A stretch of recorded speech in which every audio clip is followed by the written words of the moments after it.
Hello and good morning everyone. आप सभी लोगों का स्वागत है आपके अपने यूट्यूब चैनल स्टडी ग्लॉस पर। मैं हूं डॉक्टर मोनिका और आज हम 9 फरवरी से जितने भी इम्पोर्टेंट क्वेश्चन बन सकते हैं उन पर डिस्कशन करेंगे और क्वेश्चन से रिलेटेड जितने भी इम्पोर्टेंट फैक्ट होते हैं वो भी मैं आपको बताऊंगी। और क्वेश्चन से रिलेटेड कोई भी आपके डाउट्स हो तो आप मुझे कॉमेंट सेक्शन में जाकर पूछ सकते हैं। ये हमारा टेलीग्राम चैनल है, यहाँ पर क्विज आपको मिल जाएगी और इस लेक्चर की पीडीएफ भी आपको यहाँ पे मिल जाएगी। तो चलिए स्टार्ट करते हैं हम आज का सेशन। फर्स्ट क्वेश्चन है, who has become the first woman vice chancellor of Jawaharlal Nehru university? Jawaharlal Nehru विश्वविद्यालय की पहली महिला कुलपति कौन बनी है? तो ये बनी है शांति श्री धूलीपुड़ी बनी है। सी इसका करेक्ट आंसर होगा। चलिए डिटेल से हम इसके बारे में बात कर लेते हैं। तो दिल्ली के जवाहरलाल नेहरू यूनिवर्सिटी में प्रोफेसर शांति श्री धूलीपुड़ी पंडित को नया वाइस चांसलर अपॉइंट किया गया है और जेएनयू की स्थापना के बाद में प्रोफेसर शांति श्री पंडित पहली वाइस चांसलर के रूप में इनको अपॉइंट किया गया है। प्रोफेसर पंडित जवाहरलाल नेहरू यूनिवर्सिटी की स्टूडेंट भी रह चुकी है और इन्होंने जेएनयू से एमफिल पीएचडी की पढ़ाई की है और अब वो यूनिवर्सिटी के वाइस चांसलर के तौर पर अगले 5 सालों तक अपना कार्यभार संभालेगी। तो जेएनयू की जो वाइस चांसलर कौन बनी है, ये शांति श्री धूलीपुड़ी बनी। चलिए टॉप 5 पॉपुलर वुमेन्स की अब हम बात कर लेते हैं। New controller general of accounts of India कौन बनी है? तो ये सोनाली सिंह बनी है। कल के करंट अफेयर्स में हमने पढ़ा था। Who has been appointed as the chairman of the inquiry committee of the prime minister security lapse case? तो ये इंदु मल्होत्रा बनी है। Who has been ranked first in the list of 50 most powerful women of India released by Fortune India? तो ये कौन बनी है? ये निर्मला सीतारमन बनी है। Who has been honored with Women's of the Year Award 2021 by World Athletics? तो ये कौन बनी है? ये बनी है अंजू बॉबी जॉर्ज बनी है। Women of the year award इन्हें मिला है। Who has become the first Indian female footballer to be honored with the country's fourth highest civilian award Padma Shri award? तो ये किसे मिला है? ये मिला है ओइनम बेम बेम देवी को मिला है। तो ये टॉप 5 पॉपुलर वुमेन्स थी, तो ये आप ध्यान रखिएगा। सेकेंड नंबर क्वेश्चन है, what has been changed by the central government to the name of Shivpuri Madhya Pradesh? केंद्र सरकार ने शिवपुरी का नाम बदलकर नया नाम क्या कर दिया है? तो नया नाम कर दिया है कुंडेश्वर धाम कर दिया है। सी इसका करेक्ट आंसर होगा। चलिए डिटेल से बात करें। शिवपुरी को कुंडेश्वर धाम के रूप में नामित करने की मंजूरी दी है और 2021 में शिवराज सिंह चौहान के नेतृत्व वाली मध्य प्रदेश की सरकार ने मध्य प्रदेश के अंदर 3 स्थानों का नाम बदलने का प्रस्ताव रखा है और नाम बदलने की मंजूरी गृह मंत्रालय द्वारा दी गई थी। मध्य भारत के मालवा सल्तनत के पहले औपचारिक रूप से नियुक्त सुल्तान होशंग शाह ने नाम पर होशंगाबाद नगर का नाम बदलकर क्या कर दिया है? नर्मदापुरम कर दिया है। चलिए other name change in Madhya Pradesh state हम बात करें तो जो होशंगाबाद नगर है इसका नया नाम क्या कर दिया है? नर्मदापुरम कर दिया है। शिवपुरी का नाम बदलकर क्या कर दिया है? तो ये कर दिया है कुंडेश्वर धाम कर दिया है। और बाबई का नया नाम क्या कर दिया है? ये कर दिया है माखन नगर कर दिया है। ठीक है, तो हमारा क्वेश्चन क्या था? शिवपुरी का नाम बदलकर क्या कर दिया है? कुंडेश्वर धाम कर दिया है। और अदर जो नेम है इसके बारे में हमने बात कर ली। चलिए मध्य प्रदेश की बात हो रही है तो हम मध्य प्रदेश के बारे में बात कर लेते हैं। ये एस्टेब्लिश हुआ था 1 नवंबर 1956 के अंदर। इसकी कैपिटल भोपाल है। चीफ मिनिस्टर यहाँ के हैं शिवराज सिंह चौहान जो बीजेपी पार्टी से है। गवर्नर है मंगू भाई छगन भाई पटेल। चीफ जस्टिस है आरवी मलिमठ। 29 लोकसभा सीट्स है, 11 राज्यसभा सीट्स है, 230 असेंबली सीट्स है। 5 नेबरिंग स्टेट्स की बात करें तो महाराष्ट्र, छत्तीसगढ़, उत्तर प्रदेश, राजस्थान और गुजरात है। यहाँ पे नेशनल पार्क कौन कौन से हैं? तो नेशनल पार्क की बात करें तो जो कान्हा नेशनल पार्क है, माधव नेशनल पार्क है, बांधवगढ़ जो नेशनल पार्क है, पन्ना नेशनल पार्क है, सतपुड़ा नेशनल पार्क है। ये कहाँ पे सिचुएटेड है? मध्य प्रदेश के अंदर है। Which state is known as tiger state? तो ये मध्य प्रदेश ही जाना जाता है टाइगर स्टेट के नाम से। Which gas was leaked in Bhopal gas tragedy? तो कौन सी गैस का रिसाव हुआ था? तो ये मिथाइल आइसोसाइनेट का रिसाव हुआ था। इसके अलावा बात करें जो सांची का स्तूप है वो भी मध्य प्रदेश के अंदर स्थित है और जो महाकालेश्वर मंदिर है ये उज्जैन के अंदर स्थित है, एमपी के अंदर। थर्ड नंबर क्वेश्चन है, when is the international day of zero tolerance for women 2022 observed? महिलाओं के लिए शून्य सहिष्णुता का अंतर्राष्ट्रीय दिवस 2022 कब मनाया गया है? तो ये मनाया जाता है 6 फरवरी को मनाया जाता है। वुमेन्स के लिए international day of zero tolerance globally 6 फरवरी को मनाया जाता है। और इस दिन को यूनाइटेड नेशन के द्वारा फीमेल जेनाइटल मल्टीलेशन को इरेडिकेशन के लिए स्पॉन्सर्ड किया गया है। और इसे फर्स्ट टाइम 2003 के अंदर इंट्रोड्यूस किया गया था। और इस साल वुमेन्स के लिए international day of zero tolerance की थीम क्या रखी गई है? तो इस बार की थीम है accelerating investments to end female genital mutilation. इस बार की थीम है मतलब महिला जननांग विकृति को समाप्त करने के लिए निवेश में तेजी लाना, इस बार की थीम रखी गई है। चलिए महिला जननांग विकृति के बारे में हम बात कर लेते हैं। तो महिला जननांग विकृति में सभी प्रक्रिया शामिल होती है जिसके अंदर गैर चिकित्सक कारणों से महिला जननांग को बदलना या घायल करना शामिल है। और इसे अंतर्राष्ट्रीय स्तर पर मानव अधिकारों, स्वास्थ्य और लड़कियों और महिलाओं की अखंडता के उल्लंघन के रूप में मान्यता प्राप्त है। तो ये कब मनाया गया है? तो ये 6 फरवरी को मनाया जाता है। चलिए टॉप 5 डेज के बारे में हम बात कर लेते हैं। International day of human fraternity ये कब मनाई गई है? ये 4 फरवरी को मनाई गई है, अंतर्राष्ट्रीय मानव बंधुत्व दिवस। और इस बार की थीम है ह्यूमन फ्रेटर्निटी इन एक्शन, इस बार की थीम रखी गई है। वर्ल्ड कैंसर डे 4 फरवरी को मनाया गया है और इस बार की थीम रखी गई है क्लोज द केयर गैप, इस बार की थीम है। वर्ल्ड लेप्रोसी डे ये 30 जनवरी को मनाया जाता है और इस बार की थीम है यूनाइटेड फॉर डिग्निटी, इस बार की थीम है डेटा प्राइवेसी डे, ये 28 जनवरी को मनाया जाता है। और प्राइवेसी मैटर्स इस बार की थीम रखी गई है। इंटरनेशनल कस्टम डे 26 जनवरी को मनाया जाता है। तो ये टॉप 5 डेज है। 4 नंबर क्वेश्चन है who become the first country in the world to have कोविड-19 डीएनए वैक्सीन। कोविड-19 डीएनए वैक्सीन लगाने वाला विश्व का पहला देश कौन बना है? तो ये बना है इंडिया बना है। डिटेल से बात करें तो भारत कोविड-19 के खिलाफ डीएनए वैक्सीन लगाने वाला दुनिया का पहला देश बन गया है। और डीएनए आधारित जाइकोव डी भारत की पहली निडल फ्री और दूसरी स्वदेशी कोविड-19 वैक्सीन है। और ये दुनिया की पहली डीएनए वैक्सीन है। और ये काम कैसे करती है इसके बारे में हम बात करें तो इसके जरिए जेनेटिकली इंजीनियर्ड प्लाज्मिड को शरीर के अंदर इंजेक्ट किया जाता है और इसके बाद में इससे शरीर में कोविड-19 स्पाइक प्रोटीन का प्रोडक्शन होने लगता है। और जो घातक वायरस से बचाव वाले जो एंटीबॉडीज है ये प्रोड्यूस होने लगते हैं। तो इस तरीके से ये काम करता है और दुनिया का जो पहला देश बन गया है ये इंडिया बन गया है। चलिए टॉप 5 वर्ड्स फर्स्ट की अब हम बात कर लेते हैं। Where will the world first hydrogen powered flying boat the jet zero emission be launch. तो ये कहाँ लॉन्च किया गया है? ये दुबई यूएई के अंदर लॉन्च किया गया है। इसके बाद में बात करें the world's first bitcoin city will be established in which country. तो ये कहाँ एस्टेब्लिश्ड हुई है? ये अल सल्वाडोर के अंदर हुई है। Which country has hosted the first summit of democracy. जो लोकतंत्र के पहले शिखर सम्मेलन की मेजबानी कौन सा देश करेगा? ये अमेरिका करने वाला है। Which country has open it's infinity bridge for traffic for the first time. तो जो इन्फिनिटी ब्रिज है इस कहाँ पे खोला गया है यातायात के लिए? ये दुबई यूएई के अंदर खोला गया है। Which is the world's first film to be shot in space. तो इसका नाम क्या है? तो ये अंतरिक्ष में शूट होने वाली जो पहली फिल्म है इसका नाम है द चैलेंज, इसका नाम है। तो ये टॉप 5 वर्ड्स फर्स्ट है और हमारा क्वेश्चन भी इससे रिलेटेड था तो ये आप थोड़ा ध्यान रखिएगा।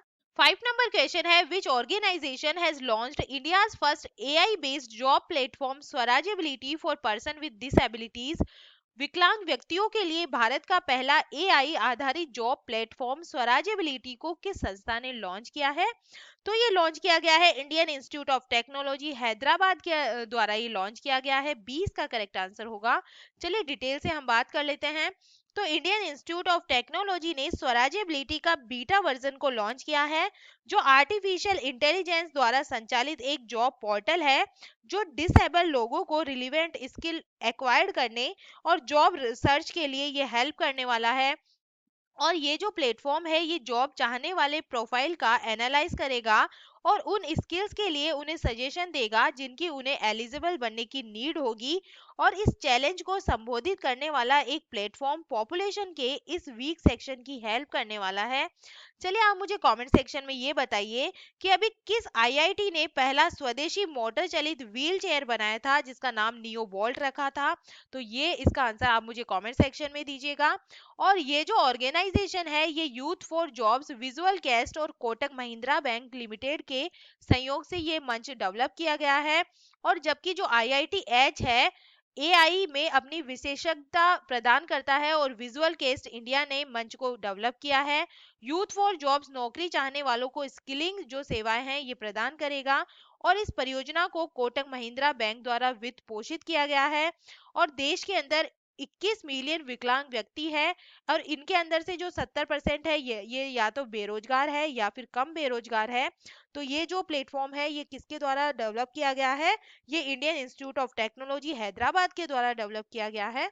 6 नंबर क्वेश्चन है, according to the report release by Forbes who become the richest person in Asia. Forbes द्वारा जारी की गई रिपोर्ट के अनुसार एशिया सबसे अमीर व्यक्ति कौन बने हैं? तो एशिया के सबसे अमीर व्यक्ति बने हैं गौतम अडानी बन गए हैं। सी इसका करेक्ट आंसर है। पहले कौन थे? मुकेश अंबानी सबसे अमीर व्यक्ति थे, लेकिन अब फोर्ब्स की नई रिपोर्ट के अनुसार गौतम अडानी सबसे अमीर व्यक्ति बन गए हैं। अडानी समूह के चेयरमैन गौतम अडानी एशिया के सबसे अमीर व्यक्ति बन गए हैं और इन्होंने रिलायंस इंडस्ट्रीज के चेयरमैन मुकेश अंबानी को पीछे छोड़ दिया है। और इसी के साथ में गौतम अडानी दुनिया के 10वें सबसे अमीर व्यक्ति हो गए हैं। और फोर्ब्स की रियल टाइम बिलियनियर इंडेक्स जारी किया है और जिसके अकॉर्डिंग गौतम अडानी की जो संपत्ति है ये 90.1 अरब डॉलर है, जबकि मुकेश अंबानी का जो नेटवर्थ है ये है 89.4 बिलियन डॉलर है। गौतम अडानी न केवल मुकेश अंबानी बल्कि मेटा के मार्क जुगरबर्ग को भी पीछे छोड़ चुके हैं। चलिए list of top 3 richest person in Asia की हम बात कर लेते हैं। तो सबसे फर्स्ट नंबर पे है गौतम अडानी, अडानी ग्रुप के हैं ये और नेट वर्थ कितनी है इनकी? तो ये है 90.1 बिलियन डॉलर है। मुकेश अंबानी रिलायंस ग्रुप ये इनकी नेटवर्थ है 89.4 बिलियन डॉलर। इसके बाद में है मा हुआ टेंग, ये टेंसेट नेटवर्क के हैं और इनकी नेटवर्थ है 46.9 बिलियन डॉलर है। चलिए list of top 3 richest person in the world की हम बात कर लेते हैं। तो एलन मस्क है जो इनकी नेटवर्थ कितनी है? तो ये है 239.6 बिलियन डॉलर। इसके बाद में है बर्नार्ड अर्नोल्ड, इनकी नेटवर्थ है 194.6 बिलियन डॉलर। फिर है जेफ बेजोस, इनकी नेटवर्थ है 183.5 बिलियन डॉलर। और रिपोर्टर कौन है?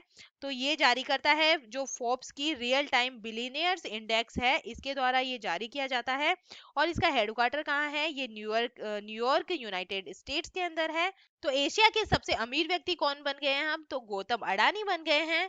7 नंबर क्वेश्चन है, according to the report release by Asian Development Bank it has provided record how much loan to India in 2021। एशियाई विकास बैंक द्वारा जारी की गई रिपोर्ट के अनुसार इसने 2021 में भारत को रिकॉर्ड कितना ऋण प्रदान किया है? तो ये ऋण प्रदान किया गया है 4.6 बिलियन यूएसडी किया गया है। 20 का करेक्ट आंसर होगा। चलिए डिटेल से हम बात कर लेते हैं। तो एशियाई विकास बैंक द्वारा जारी आंकड़ों के अनुसार इसने 2021 के अंदर भारत को सॉवरेन उधार में रिकॉर्ड 4.6 बिलियन अमेरिकी डॉलर प्रदान किए हैं। और इसके अंदर कोरोना वायरस रोग महामारी प्रतिक्रिया के लिए 1.8 बिलियन अमेरिकी डॉलर शामिल है।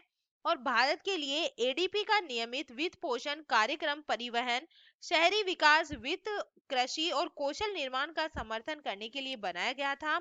और 2021 के अंदर एडीपी के परियोजना पोर्टफोलियो ने शहरों को आर्थिक रूप से जीवंत और टिकाऊ समुदायों में बदलने पर भारत सरकार के फोकस को दर्शाया है।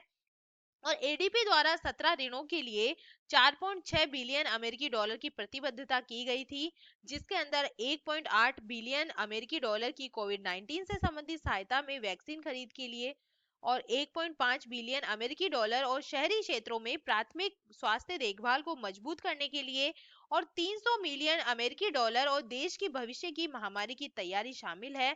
तो इस प्रकार कितना ऋण लिया गया है? तो 4.6 बिलियन अमेरिकी डॉलर का जो ऋण है ये लिया गया है। चलिए एशियन डेवलपमेंट बैंक की हम बात कर लेते हैं। तो ये एस्टेब्लिश्ड हुआ था 19 दिसंबर 1966 के अंदर। इसका जो हेडक्वार्टर है ये है मांडलुयोंग फिलीपींस के अंदर, और इसके प्रेसिडेंट है मासातुस्कू असाकावा। और member countries of Asian Development Bank की बात करें तो ये 68 है। 8 नंबर क्वेश्चन है, who is the author of the book India that is Bharat coloniality civilization constitution published by Bloomsbury India. Bloomsbury India द्वारा प्रकाशित India that is Bharat coloniality civilization constitution नामक पुस्तक के लेखक कौन है? तो इसके लेखक है जेसाई दीपक, इसके लेखक है। इस बुक के बारे में हम डिटेल से बात कर लेते हैं।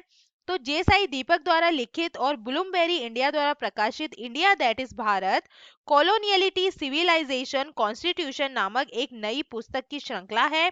और इस बुक का जो पहला पार्ट है ये 15 अगस्त 2021 को जारी किया गया था, और इसका जो दूसरा पार्ट है ये जून 2022 के अंदर लॉन्च करने की तैयारी है।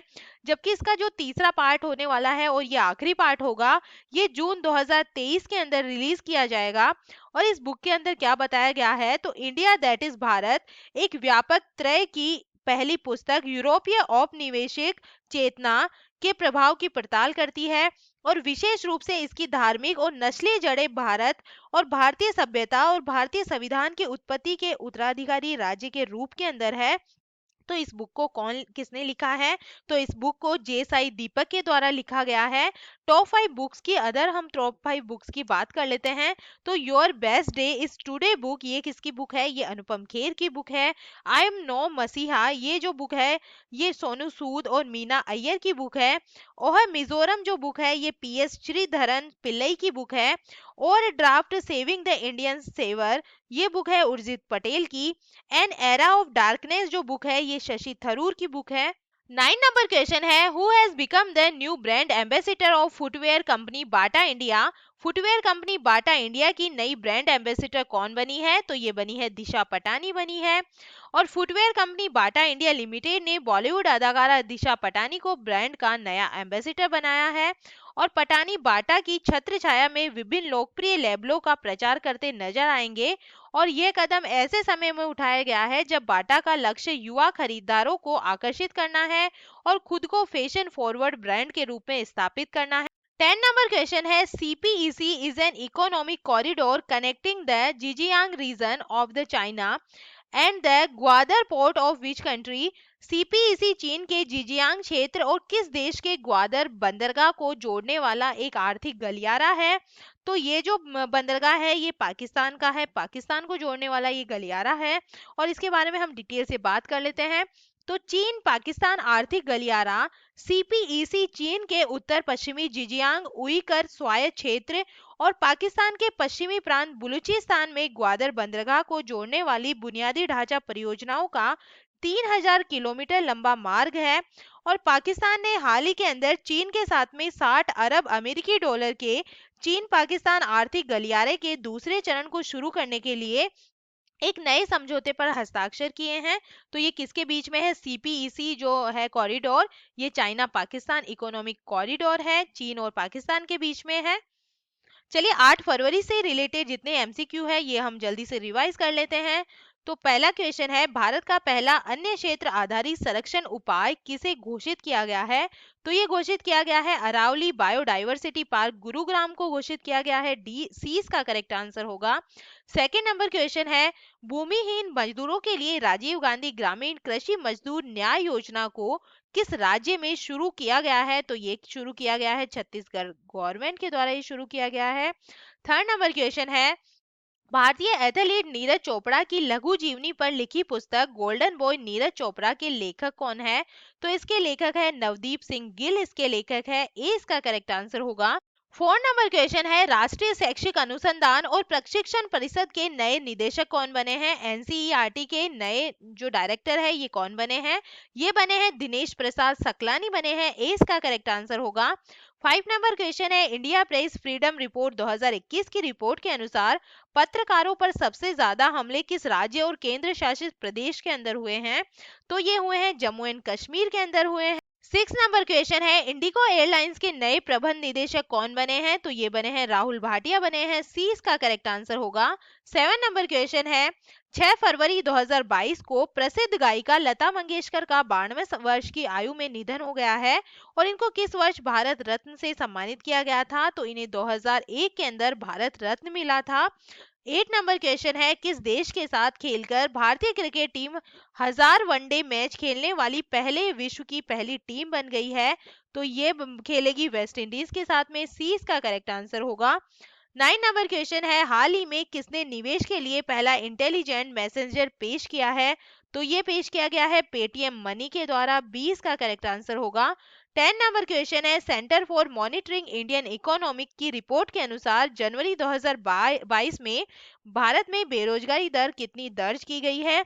तो जो भारत में बेरोजगारी दर है ये दर्ज की गई है 6.57%, ये दर्ज की गई है। ए इसका करेक्ट आंसर होगा। ये था हमारा कल का स्टडी ग्लॉस क्वेश्चन। प्रधानमंत्री नरेंद्र मोदी द्वारा कहाँ रामानुजाचार्य की 216 फुट की प्रतिमा इक्वेलिटी का अनावरण किया जाएगा? तो ये हैदराबाद के अंदर किया जाएगा। ये दुनिया की सेकंड नंबर की सबसे ऊंची स्टेचू है जो सिटिंग पोजीशन के अंदर है। तो पहली कौन सी है? तो थाईलैंड के अंदर जो बुद्ध की सिटिंग पोजीशन में जो स्टेचू है वो दुनिया की सबसे ऊंची स्टेचू मानी जाती है सिटिंग की अगर बात करें तो। और ये 5 टाइप की मेटल से बनी हुई है जिसके अंदर सोना, चांदी, पीतल, लोहा और जस्ता है। तो इसका अनावरण कहाँ किया जाएगा? हैदराबाद के अंदर किया जाएगा। और इसका नाम क्या है? स्टेचू ऑफ इक्वेलिटी इसका नाम रखा गया है। और यह है आज का हमारा स्टडी ग्लोस क्वेश्चन। किस राज्य के दक्षिण मोबुआंग गांव को ओडीएफ प्लस गांव घोषित किया गया है? तो इसका आंसर आप मुझे कमेंट सेक्शन में दीजिएगा। ये हमारा टेलीग्राम चैनल है, यहाँ पे आपको क्विज अवेलेबल हो जाएगा। और आप अगर आपको सेशन अच्छा लग रहा है तो आप इसे लाइक कीजिएगा, शेयर कीजिएगा। तो चलिए हम मिलते हैं एक नए सेशन के साथ में।